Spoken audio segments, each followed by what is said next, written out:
Thailand के border पे जब आप जाते हो तो वो ज्यादातर पाकिस्तानियों को, बांग्लादेश के लोगों को, इंडिया के लोगों को, नेपाल के लोगों को, जो लोग छोटे छोटे कंट्री से आ रहे हैं, इन लोगों को बहुत ज्यादा डिपोर्ट कर रहे हैं।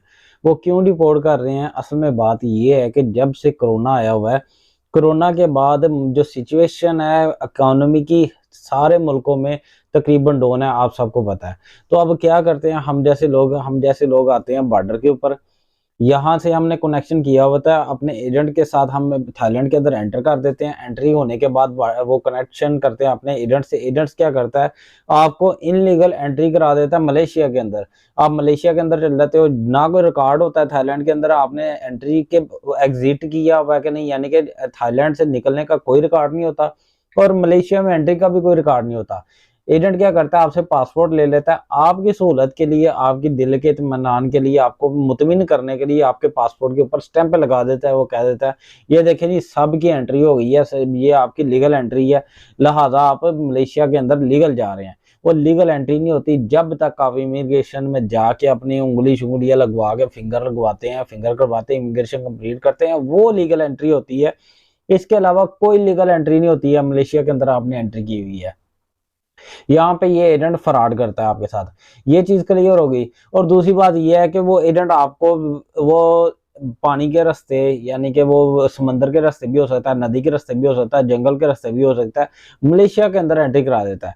ये इनलीगल है। जब आप मलेशिया के अंदर चल जाते हो, ना आपका वीजा लगता है, लीगली तौर पे ना आप लीगल हो सकते हो, लीगली तौर पे ना आप अपने कंट्री जा सकते हो, ना वापस कहीं पे जा सकते हो, यहाँ तक कि आपको दोबारा थाईलैंड ही आना पड़ेगा।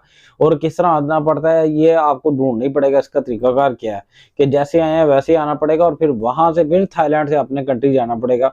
ये सिचुएशन है। अब थाईलैंड वाले डिपोर्ट क्यों कर रहे हैं, उसमें ये है, पहली बात तो ये है कि वो समझते हैं कि ये लोग जाके ये वहां से कन्वर्ट हो जाएंगे दूसरे कंट्रीज में। एक चीज ये होती है। दूसरी बात ये होती है कि कुछ लोग ऐसे भी होते हैं कि जो कि ऑलरेडी कन्वर्ट हो चुके होते हैं, फिर दोबारा फिर थाईलैंड के एयरपोर्ट पे आते हैं, वो उनको रोक लेते हैं। वो कहते हैं हाँ भाई, आप हमारे कागजों में तो थाईलैंड के अंदर है, आप यहाँ पे बाहर एयरपोर्ट के बाहर क्या कर रहे हैं, यानी कि आप दोबारा फिर एंट्री लेने कैसे आ गए हैं। तो ये चीज होती है, ऐसे लोगों को भी डिपोर्ट करते हैं।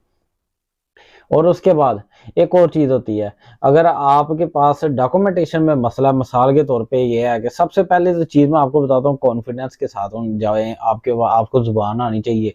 और उन लोगों को आप मामू नहीं बना सकते, वो उनका मुल्क है, उनको सारा पता है। आप ये नहीं कह सकते मैं फलां जगह आया हूँ, टिकट आपका एयरपोर्ट इधर है और आपके होटल बुकिंग उधर है दूसरे सूबे में, और आपने घूमना फिरना है तीसरे सूबे में। इस तरह की चीजें आप उनके साथ नहीं कर सकते। आपने जिस जगह पे जाना है, तो आपके जो टिकट है, टिकट कोशिश करें आपके राउंड अबाउट 10 किलोमीटर के अंदर या 20 किलोमीटर के दायरे के अंदर आपका होटल होना चाहिए। उसके ऊपर आप थोड़ी सी सर्च कर लें कि मैंने फलां जगह मेरा होटल है, तो मैंने फलां जगह बताना कि मैं यहाँ पे ये चीज घूमने आया हूँ, ये चीज देखने आया हूँ। थोड़ी उनको बताएंगे तो उनको समझ आ जाएगी। यहाँ पे एक और मैं आपको ट्रिक बता देता हूँ। आपने क्या करना है, 2 जगह होटल बुकिंग कर लेनी है। ये ऐसा करना है कि मिसाल के तौर पे एक होटल बुकिंग आप कर ले बैंकॉक में, एक दूसरी होटल बुकिंग कर ले हतियाई में। अभी पहले आप जा रहे हो बैंकॉक में, क्योंकि आप बैंकॉक में उतर रहे हो, तो आप बैंकॉक वाले होटल में जा रहे हो, पहला 1 दिन या 2 दिन वहां पे गुजारोगे, उसके बाद चल जाओगे हतियाई में। हतियाई और बैंकॉक का काफी लंबा फासला होता है। मैं ट्रेन पे बैठता हूँ, तकरीबन मैं बैठता हूँ अगर दोपहर को 2:30 बजे, तो सुबह मैं 9 बजे पहुंचता हूँ अगले दिन। सारी रात ट्रेन चलती है। अगर मैं बस के ऊपर बैठता हूँ शाम को 5 बजे बैठता हूँ, अगले दिन सुबह 9-10 बजे वहां पे भी हथियाई में ट्रेन पहुंचती है। इतना लंबा ही इनका सफर है। तो आप बता सकते हो कि जी मैं हथियाई में फलां जगह पे देखना जा रहा हूँ, इधर मैं फलां जगह देखना चाह रहा हूँ। इस तरह जब उनको पता चलेगा ये बंदा हमारे कंट्री को वाकई एक्सप्लोर करना चाहता है, ये बंदा हमारे कंट्री को वाकई जानना चाहता है, इसके पास एक इन्फॉर्मेशन है हमारे कंट्रीज की, वो फिर भी आपको एंट्री दे देंगे। आपको बात करनी आनी चाहिए, आपको इंग्लिश इंग्लिश का पता होना चाहिए। ये ना हो कि आप मेरी तरह ही बस टूटे फूटे हो, तो उनको आपको समझ भी ना आए कि वो कहना क्या चाह रहे हैं, तो आप उनको उनकी आपको और आपको उनकी समझ ना आए तो फिर भी एंट्री नहीं देंगे। उसके बाद आपके पास डॉक्यूमेंटेशन कंप्लीट होनी चाहिए, वो मैं बता देता हूँ। डॉक्यूमेंटेशन के अंदर होटल बुकिंग तो आपसे मैंने क्लियर कर दी कि 2 जगह करा लीजिएगा, बेहतर है। और उसके बाद शो मनी। शो मनी ये है कि अपना जो ट्रैवल प्लान है वो 3 से 4 दिन का बनाइएगा। लंबा ट्रैवल प्लान मत बनाइएगा, नहीं तो एंट्री को नहीं लभनी है। मैं पहला दस रहा। इसमें मसला ये है कि हमारे मुल्कों ने वहां पे जाके काफी झंडे गाड़े हुए हैं, हमारे सारे मुल्कों के लोगों ने। तो हमारे अपने लोगों ने काफी जाके वहां पे झंडे गाड़े हैं, जिसकी वजह से हमारे मुल्कों से वो इतना प्यार करते हैं कि वो हम पे यकीन करने को तैयार नहीं है। तो करना क्या है, आपने 3 से 4 दिन की सिर्फ एंट्री का ट्रैवल प्लान बनाना है। उसके मुताबिक आपको, जब आप 3 से 4 दिन का ट्रैवल प्लान बनाओगे, उसका बेनिफिट ये है कि आपको थोड़े पैसे शो कराने पड़ेंगे। अगर आप कहते हैं मैंने 15 से 20 दिन रहना है, तो फिर आपसे वो पैसे भी लंबे चौड़े वो कहेंगे, अच्छा यार काका दिखा तो सही तेरे को है पैसे कितने ने। तो इस तरह वो आपसे पैसे भी देखेंगे कि आपके पास कितने हैं। तो आपने क्या करना है, $1000 या फिर 20,000 थाई बात है, दोनों में से कोई एक चीज साथ लेके जानी है। 3 से 4 दिन का ट्रैवल प्लान है आपका स्टे करने का, और आपके पास यहाँ 20,000 थाई बात होनी चाहिए या $1000 होना चाहिए, ज्यादा जितने हो जाए आपकी मर्जी है। तो ये आपके पास होनी चाहिए। होटल बुकिंग है, रिटर्न टिकट लाजमन होनी चाहिए आपके पास। अगर आपने वहां से आगे मलेशिया जाना है, तो मलेशिया का आपके पास वीजा होना चाहिए और टिकट होनी चाहिए कि जी मैं यहाँ से फलां जगह से मैं मलेशिया जा रहा हूँ। अगर आपने कम्बोडिया जाना है, वो उसका भी ये है। अगर वहां से थाईलैंड से आगे लाओस जाना है, फिर भी उसका तरीका ये है। थाईलैंड से आगे आपने कहीं भी जाना है, उसकी आपकी टिकट रिटर्न होनी चाहिए, आगे वाले कंट्री का आपके पास वीजा होना चाहिए, आपको एंट्री दे देंगे। ये चीजें हैं। वहां पे जाके कॉन्फिडेंस से अच्छे तरीके से बात कीजिएगा, बताइएगा मैं इस तरह उनको आपने मुतमिन करना है। जिस तरह आपको चीज सेल करते हो एज ए दुकानदार, तो आपने कस्टमर को मुतमिन करना होता है, इसी तरह आपने उनको मुतमिन करना है।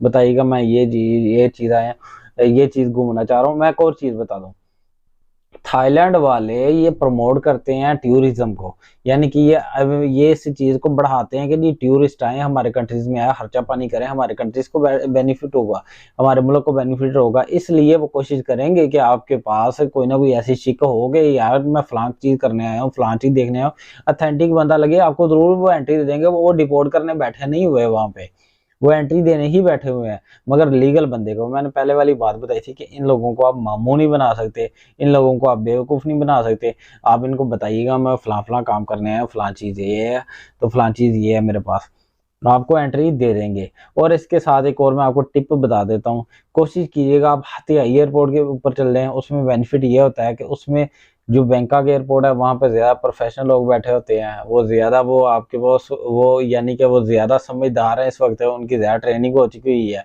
तो जो हतियाई के लोग हैं वो वहाँ पे वो नॉर्मल लोग हैं। तो कोशिश कीजिएगा कि वहाँ पर रश भी नहीं होता है हतियाई पे। तो आप कोशिश कीजिएगा आप हथियाई एयरपोर्ट पे जाएं, तो वहां पे जाके अपनी डॉक्यूमेंटेशन जैसे ही आप क्लियर होती है, आपको एंट्री मिल जाएगी। तो ये बड़ा आसान है तरीकाकार वहां पे एंट्री। थाईलैंड बड़ा आसान है जाना, बस ये है कि आप खुद में भरोसा रखो, कर लो, खुद पे भरोसा कर लो, आप जा सकते हो, आप कर सकते हो, आपको कोई नहीं रोक सकता। और अगर आप जो काउंटर शाउंटर सेटिंग के चक्रों में पड़ेंगे और एजेंट वगैरह के चक्रों में पड़ेंगे, तो आपके काम हो गए। आप खुद पे भरोसा रखें, बिलीव रखें, रब पे बिलीव रखें, आप आ जाएंगे। चाहे आप इंडिया से हो, बांग्लादेश से, किसी भी मुल्क से, पाकिस्तान से हो, आपको एंट्री मिल जाएगी। तो मैं पहले भी एक बात कही थी कि एक कहावत है कि एक ही इंसान है जो आपकी जिंदगी बदल सकता है, वो आप खुद हैं। आपने खुद ही खुद को कहाँ पे धकेलना है, ऊंचाइयों पे लेके जाना है या नीचे फेंकना है, ये आप पे डिपेंड करता है।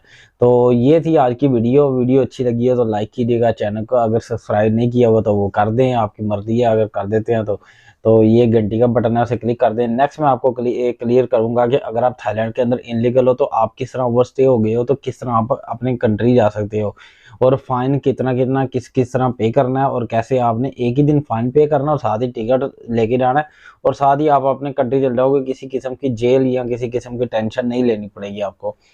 तो मेरी वीडियोस को अगर आपको अच्छी लगी हो तो लाइक कीजिएगा। बात वही है कि अपना ख्याल रखिएगा। अस्सलाम वालेकुम।